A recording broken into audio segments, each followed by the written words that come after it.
Muito bem, eu quero nesse primeiro momento, até às 17 horas, antes do nosso cafezinho, compartilhar uma palavra com vocês também. E nós estamos falando sobre transformem-se, sobre transformação. Quando eu fui batizado nas águas, isso aconteceu aos 13 anos de idade, um dos meus colegas, um amigo meu, que também foi batizado naqueles dias juntamente comigo, ele trouxe como um dos versículos dele, nós tínhamos que dar o testemunho na igreja local, e cada um tinha que contar a sua história, cada um tinha que escolher algum texto bíblico, e ele escolheu um texto que eu lembro que me impressionou por ele ter escolhido esse texto. Eu não tinha escolhido um texto tão legal quanto o texto dele. E o texto dele mexeu comigo. Mal sabia eu que seria um dos textos mais importantes da minha trajetória, da minha caminhada, principalmente dentro do Ministério Fermata. É o texto de Gálatas, capítulo 2, versículo 20. E eu quero usar esse texto agora no início desse momento de compartilhamento com vocês. Gálatas, capítulo 2, versículo 20. Vários de vocês já devem ter ministrado, pregado a respeito dessa palavra. Gálatas, capítulo 2, versículo 20. O texto diz assim: Fui crucificado com Cristo. Assim, já não sou eu quem vive, mas Cristo vive em mim. A vida que agora vivo no corpo, vivo-a pela fé no Filho de Deus que me amou e se entregou por mim. Esse texto ele volta em cena na minha vida no início da Fermata. Vários de vocês já conhecem essa história, sabem da origem da Fermata, mas minha esposa e eu, nós morávamos em Luiz Eduardo Magalhães, no oeste da Bahia, onde nós estávamos fazendo um trabalho em 3 fazendas, com as famílias de 3 fazendas. Esse foi o primeiro ministério que nós exercemos, e morávamos na cidade. Na cidade começamos a nos relacionar com os pastores da cidade.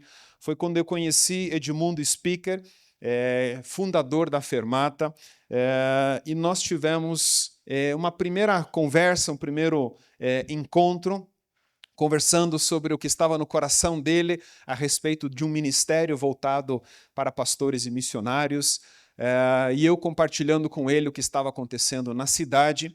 E resumindo a história, em 2004 aconteceu a primeira Fermata no Brasil, em Luiz Eduardo Magalhães. E foi uma experiência muito preciosa, muito poderosa. O ambiente na cidade entre os pastores não era nada legal, tinha muita rivalidade, muita concorrência, muita disputa de poderes. Eu lembro, só para vocês terem uma ideia, eu conto essa história, nós estávamos numa segunda-feira de manhã na casa do prefeito da cidade e nós orávamos pela cidade, nós nos reuníamos, os pastores, e orávamos pela cidade. Prefeito, a esposa era deputada estadual, e tomávamos café na casa do prefeito e orávamos, intercedíamos pela cidade. E estamos um dia na sala de estar, quando eu vejo uma cena assustadora. E pensem que éramos pastores ali. Um dos pastores pegou outro pastor pelo colarinho, pegou pelo pescoço, empurrou ele contra a parede e disse assim: se você continuar visitando as ovelhas da minha igreja. E só ouvi essa frase quando os outros pastores foram em cima e separaram aqueles colegas ali que não estavam respeitando, né, o distanciamento social naquele momento ali. E aquela cena, ela me chocou demais, ela mexeu muito comigo, porque eu pensava assim, nem de alguém que não é um filho de Deus, nem de alguém que não conhece a Deus, eu espero uma atitude dessas. Muito menos de alguém que teme a Deus e muito menos ainda de alguém que tem uma liderança espiritual sobre uma comunidade. E aquilo foi chocante. E isso é um pouquinho de como era esse ambiente entre os pastores em Luiz Eduardo Magalhães. E a Fermata veio num momento muito estratégico, num momento muito importante, escolhido por Deus. Durante a Fermata, durante aquela primeira Fermata, no final dela, durante os testemunhos, um dos pastores levantou, se dirigiu a um outro colega, também pastor, e disse assim: meu irmão, eu quero pedir perdão a você. Eu tenho difamado o teu nome na cidade, eu tenho falado coisas a teu respeito na cidade, para as pessoas, no comércio, e eu quero pedir perdão a você por isso. E ali começou algo muito precioso, nós tivemos reconciliação, nós tivemos restauração. E eu sou testemunha para dizer que o ambiente na cidade, depois disso, mudou significativamente. Então foi algo muito precioso que aconteceu naquele início. Deus operou e mostrou que a obra é dele, que ele é aquele que faz, e ele faz coisas extraordinárias, coisas incríveis. Mas nessa primeira fermata, o Edmundo veio com uma equipe para ministrar as nossas vidas. E pela primeira vez eu ouvi um conceito baseado nesse texto de Gálatas capítulo 2, versículo 20, que é o conceito da vida substituída. E esse texto ele vai mostrar essa substituição que aconteceu conosco. Paulo ele vai dizer assim: fui crucificado com Cristo. Então nós encontramos aqui o que podemos chamar de evangelho da identificação. Paulo ele se identifica com o que aconteceu com Cristo por meio da sua morte, sepultamento e ressurreição. Então, pela fé no Senhor Jesus, há uma identificação. E Paulo diz: eu fui crucificado juntamente com Cristo. E assim como nós fomos crucificados com Cristo, nós fomos sepultados juntamente com Ele. Em Romanos, Paulo vai escrever em Romanos, pelo batismo, e nós também ressuscitamos juntamente com Cristo para andarmos em novidade de vida. Então esse é o evangelho que podemos chamar de identificação. E ele é fundamental para a nossa fé, ele é fundamental na nossa caminhada. Então Paulo ele começa esse texto dizendo isso: fui crucificado com Cristo, e aí ele continua dizendo: já não sou eu quem vive, mas Cristo vive em mim. Então aconteceu uma substituição de vida. Israel mencionou algumas vezes Dallas Willard. O livro dele, O Espírito das Disciplinas, sensacional o livro que ele escreve, e ele trabalha nesse livro o conceito de salvação e diz que o melhor sinônimo para a palavra salvação no Novo Testamento é a palavra vida. Ou seja, o conceito de salvação tem a ver com vida. Nós estávamos mortos em delitos e pecados e Deus nos deu vida. O próprio Jesus disse: eu vim para que vocês tenham vida, e tenham essa vida em abundância, e tenham essa vida plena. Então o conceito de salvação pode ser definido como vida. E é interessante pensar isso porque o próprio Jesus disse: eu sou o caminho, a verdade e a vida. O Senhor Jesus, ele é a vida.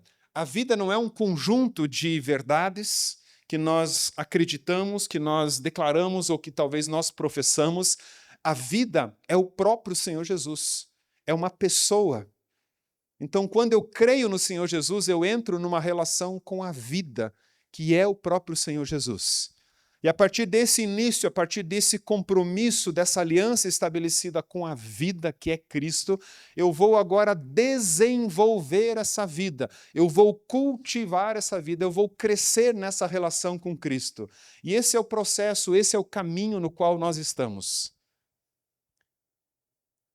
E Paulo diz: já não sou eu quem vive. Paulo está se referindo à sua natureza pecaminosa, ao primeiro homem, ao primeiro Adão. E ele diz: ele não vive mais em mim. Eu morri para essa natureza e eu recebi a vida de Cristo, eu recebi a natureza de Cristo. Então agora Cristo vive em mim. A vida que agora vivo, eu a vivo pela fé no Filho de Deus que me amou e se entregou por mim.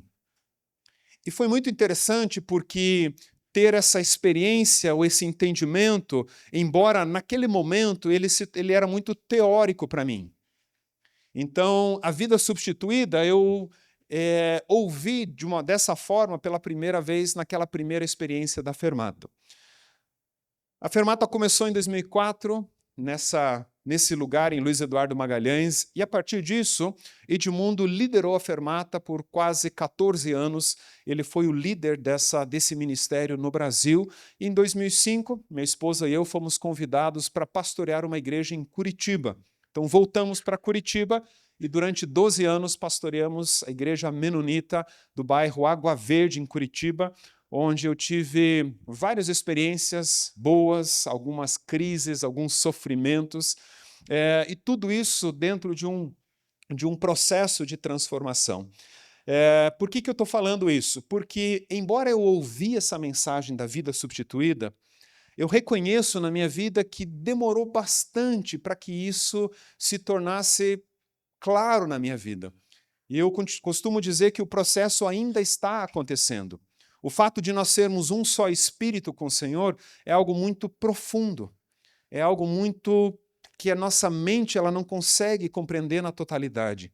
Então eu creio que nós estamos crescendo nesse processo, onde nós estamos entendendo o que significa ser um só espírito com o Senhor. Então eu entendo que assim como eu sou uma só carne com a minha esposa no casamento, eu sou um só espírito com o Senhor, é o que Paulo escreve em 1 Coríntios 6, 16 e 17.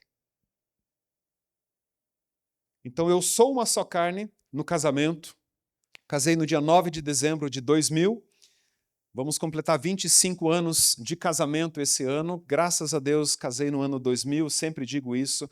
Eu sempre sei quantos anos de casamento eu tenho.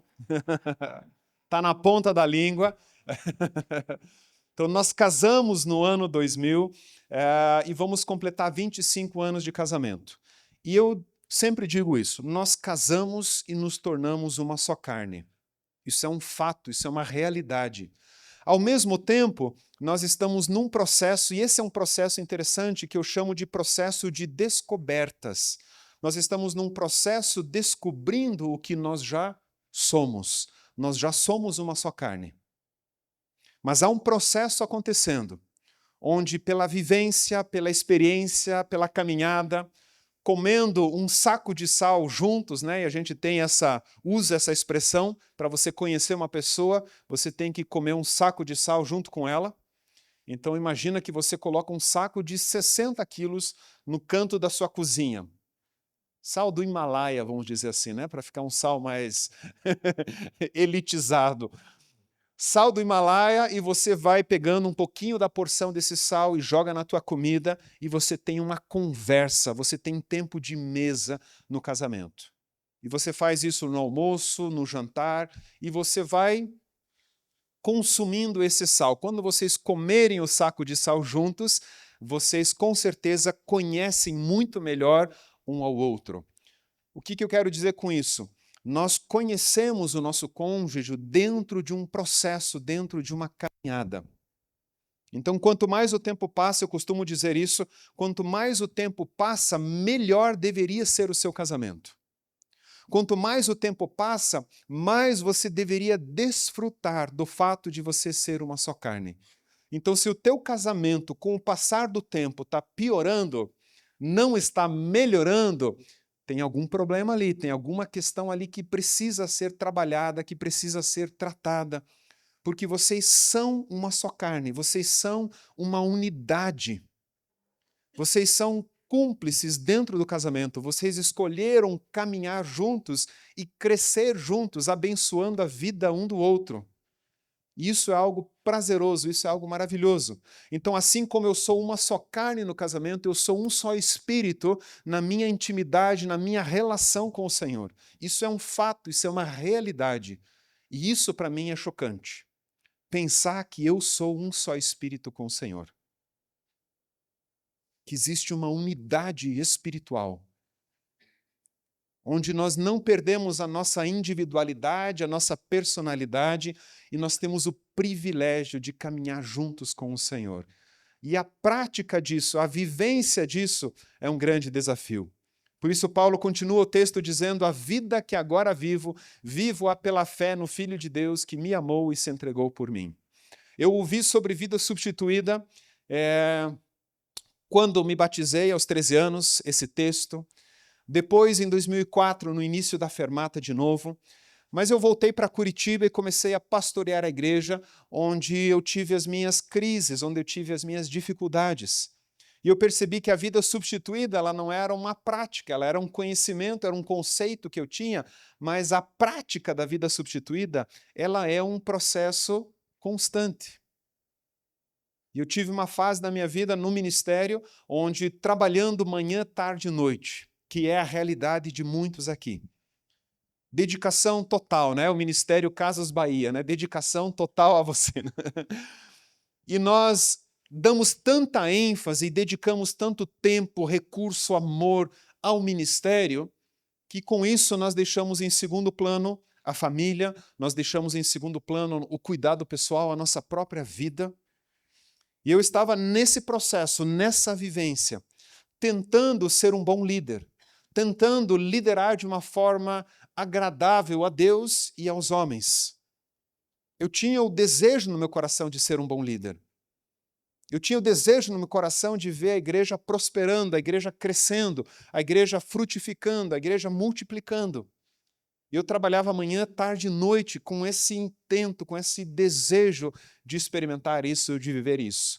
E a maioria de vocês já sabe como essa história terminou, né? Ela terminou com um AVC com 34 anos de idade, onde eu tive um AVC isquêmico, onde eu fui parar no hospital, fui internado, fiquei uma semana inteira na cama, em casa, mas Deus ele fez um milagre, Deus ele restaurou a minha vida. Eu estava sozinho no quarto e uma voz no meu coração dizia: Luciano, senta que eu vou te curar. E por 3 vezes essa voz muito forte no meu coração dizendo: Luciano, senta que eu vou te curar. E no momento em que eu sento na cama, de fato um milagre acontece. A dor de cabeça ela zera, ela diminui, e houve uma mudança muito grande. Deus, de fato, fez um milagre. E aquela experiência, naqueles dias, gerou um dos processos mais preciosos de mudança, de transformação na minha vida e na vida da minha esposa. E eu costumo dizer que ali nós iniciamos um processo consciente de cuidado integral. Esse processo ele ainda continua acontecendo. Já se passaram 12 anos. E esse processo ainda está acontecendo. E esse processo é o processo da transformação. A transformação que nós estamos ouvindo aqui, ou o desafio de transformar a si mesmo, ele é um processo longo, ele é um processo progressivo. Então existem conceitos, existem ideias que a gente sabe, que a gente ouve, que a gente até instala na nossa mente, mas dificilmente ou muitas vezes eles não se tornam práticos, eles não se tornam uma realidade. Olha só, quando nós olhamos para essa palavra, com esse texto que nós estamos utilizando, transformem-se pela renovação da mente. A palavra transformar significa mudar de forma. Nós vamos mudar a nossa imagem, o nosso molde, a nossa forma. A palavra renovação é uma palavra muito interessante no original. No original ela é anakainosis e tem a ver com restauração ou uma completa mudança para melhor. Renovar não é simplesmente um pensamento novo, uma ideia legal, uma ideia melhor. A palavra renovação tem a ver com restauração. Tem a ver com voltar a ser como era no início, voltar ao original. Então fala de uma restauração, de uma completa mudança para melhor.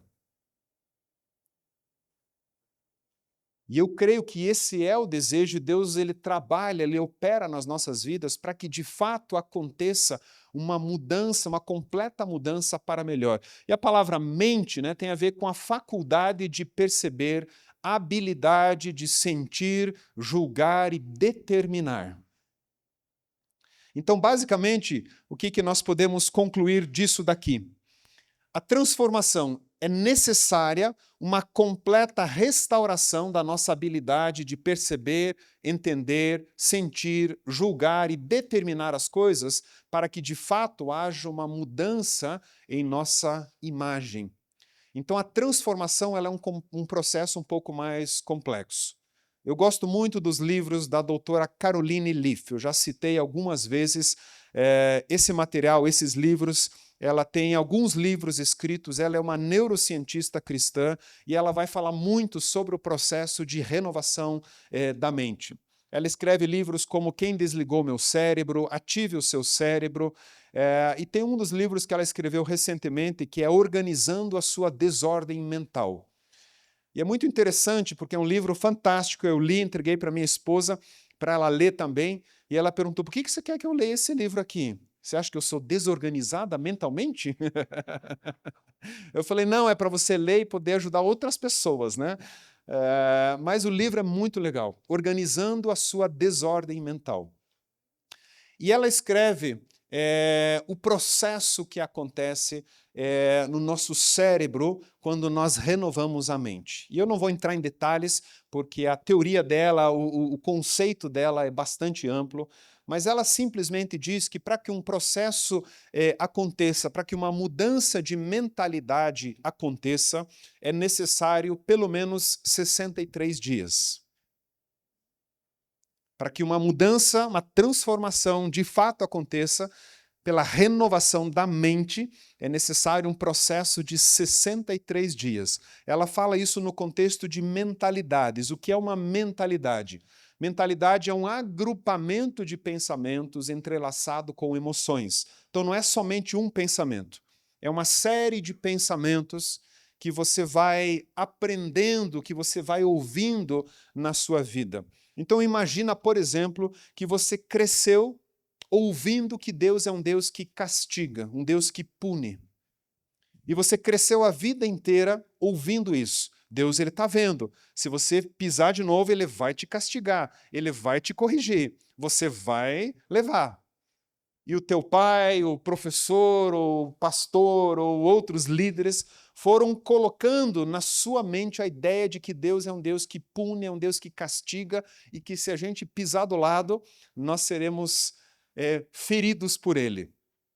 E você cresce e, de repente, você começa a ler a palavra de Deus e encontra na palavra de Deus um Deus que se revela como Pai.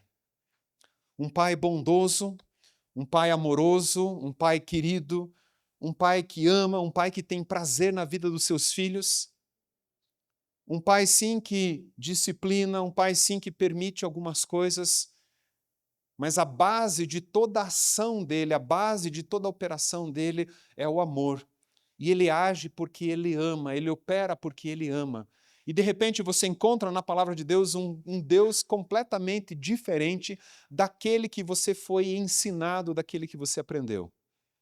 E ela diz que para que você possa mudar essa mentalidade, para que você transforme essa mentalidade em novos hábitos saudáveis e sustentáveis, é necessário um processo de 63 dias.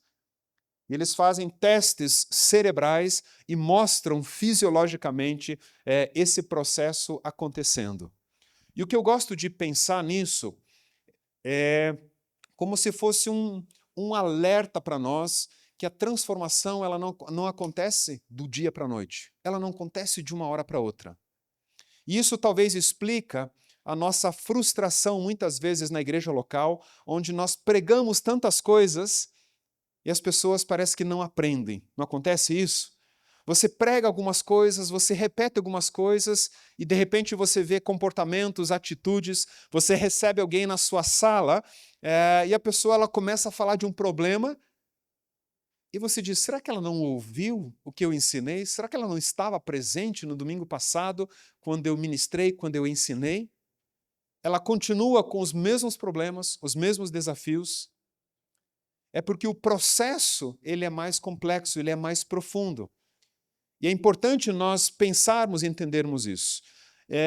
Vários outros autores, várias outras pessoas falam desse processo, e esse processo, na verdade, ele envolve alguns aspectos. Então aqui nós temos alguns itens que podem nos ajudar num processo de renovação da mente, num processo de transformação. O primeiro deles é a identificação. Nós precisamos identificar. E agora nós estamos falando da nossa mente, dos pensamentos. E é muito importante nós identificarmos os nossos pensamentos. Perceber o que é que está passando na nossa cabeça. E se aquilo que nós estamos pensando é verdade, é mentira, é algo relevante, é algo irrelevante. Então nós precisamos colocar como se fossem sentinelas na nossa mente, como guardiões, esqueci, não sei qual que é. colocar sentinelas, vigias na nossa mente para nós identificarmos os pensamentos. Nós lemos, o Marcelo leu hoje de manhã, Colossenses capítulo 3, onde Paulo ele vai falar sobre isso. Já que vocês ressuscitaram com Cristo, pensem nas coisas do alto, mantenham o pensamento nas coisas do alto. E o Marcelo fez uma pergunta que eu fiquei, se eu tivesse que responder isso, eu ia ficar com vergonha. Ele perguntou, quando você acorda de manhã, qual é o seu primeiro pensamento, né? E eu pensei, qual foi o meu primeiro pensamento hoje de manhã? E sabem qual foi? Quem será que ganhou o jogo de basquete da NBA?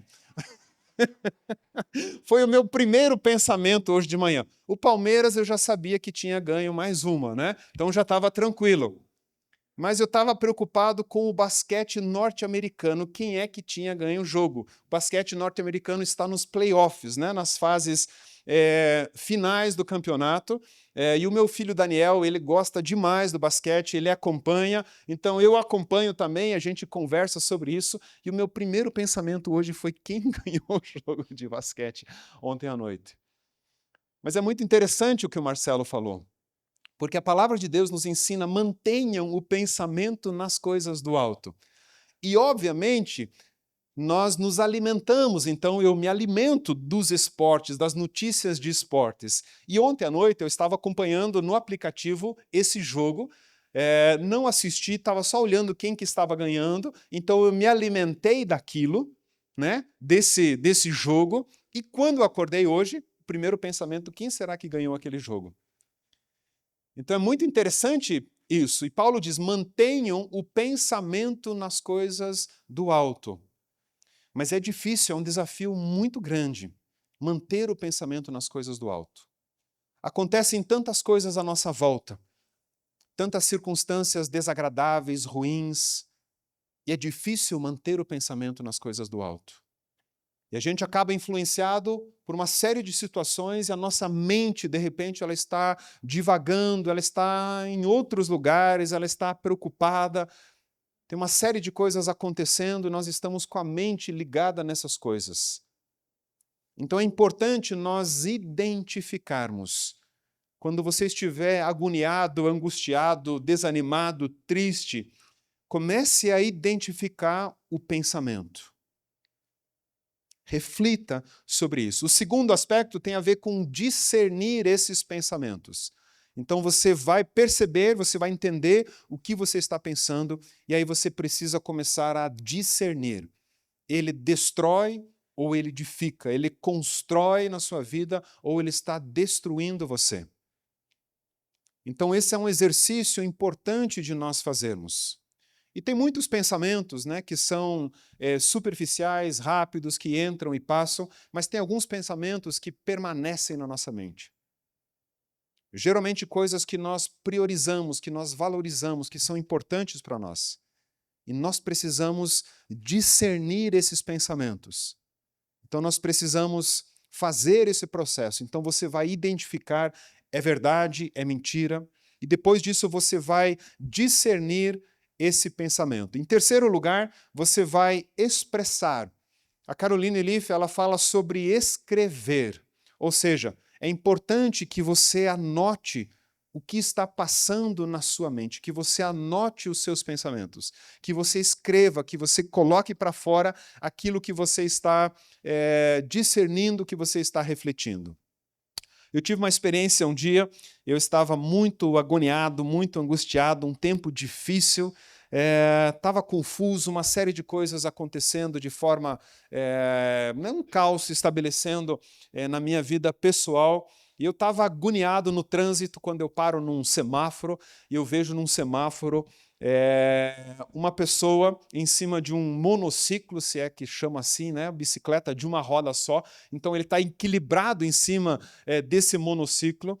Ele estava com um cabo de vassoura na boca dele e em cima do cabo de vassoura tinha um prato rodando. E ao mesmo tempo ele estava com bastões nos braços girando, né? Aqueles bastões no braço. E eu vi aquela cena, me deu um desespero de ver aquilo.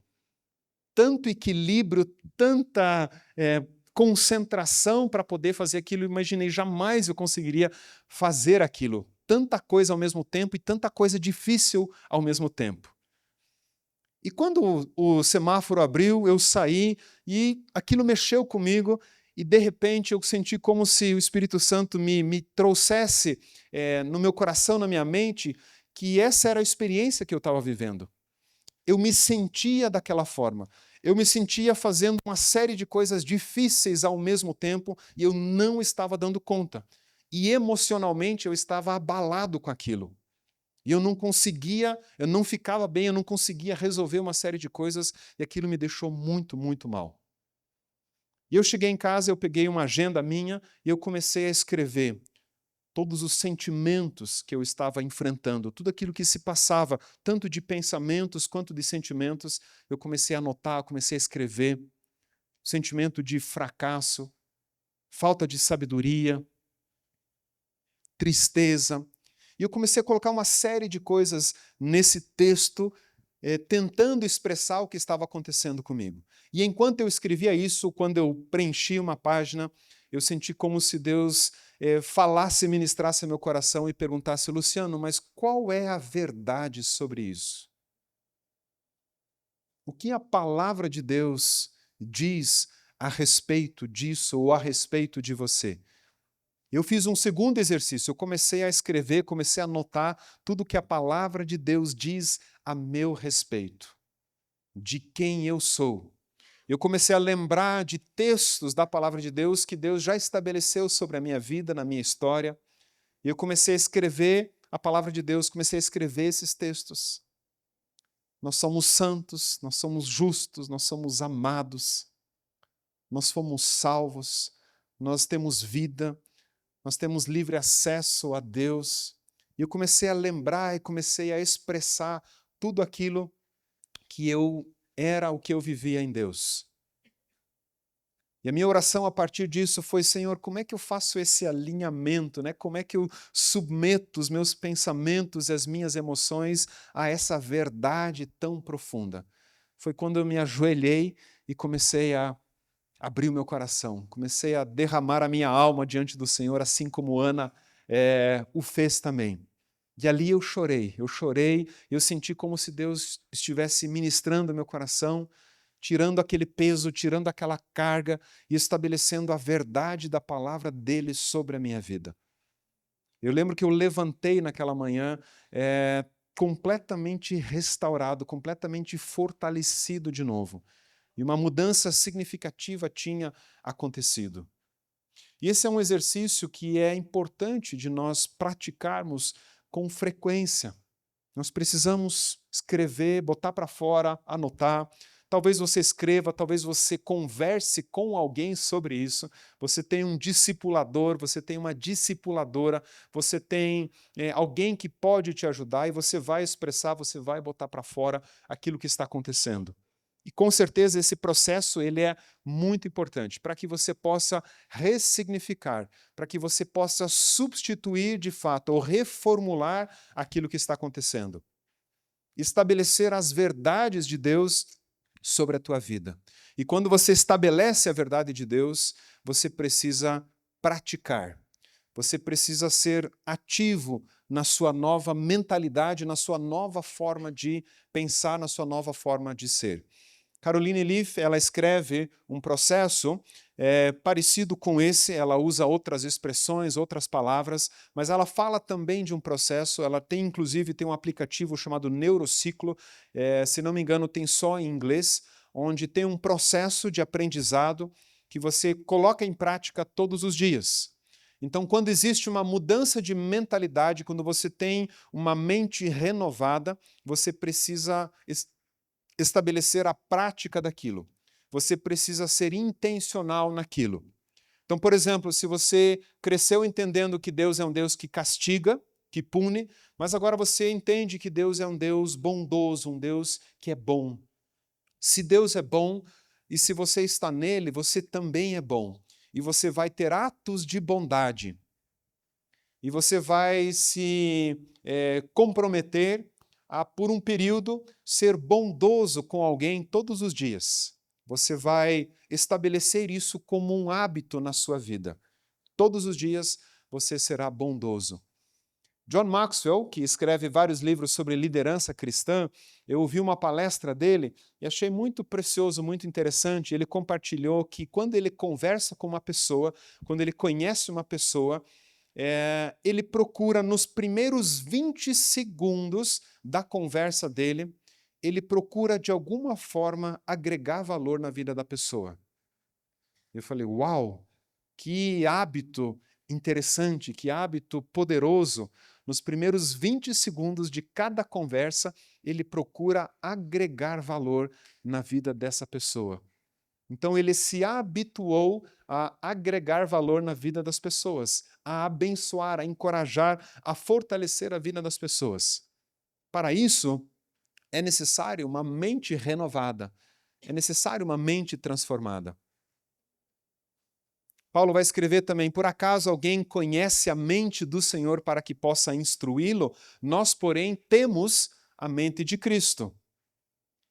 E quando eu leio esse texto, nós temos a mente de Cristo, eu penso, mas parece que eu estou bem longe ainda dessa mente de Cristo, né? O texto diz que nós temos a mente de Cristo, mas eu acho que muitos pensamentos, né, que se passam na minha mente não têm a ver com a mente de Cristo.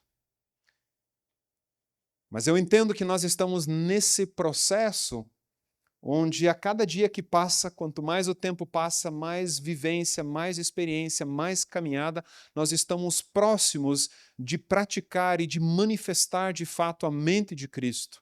E talvez nós tenhamos a mente de Cristo em muitas circunstâncias, em muitos momentos, mas em alguns momentos a gente vacila, em alguns momentos a gente falha.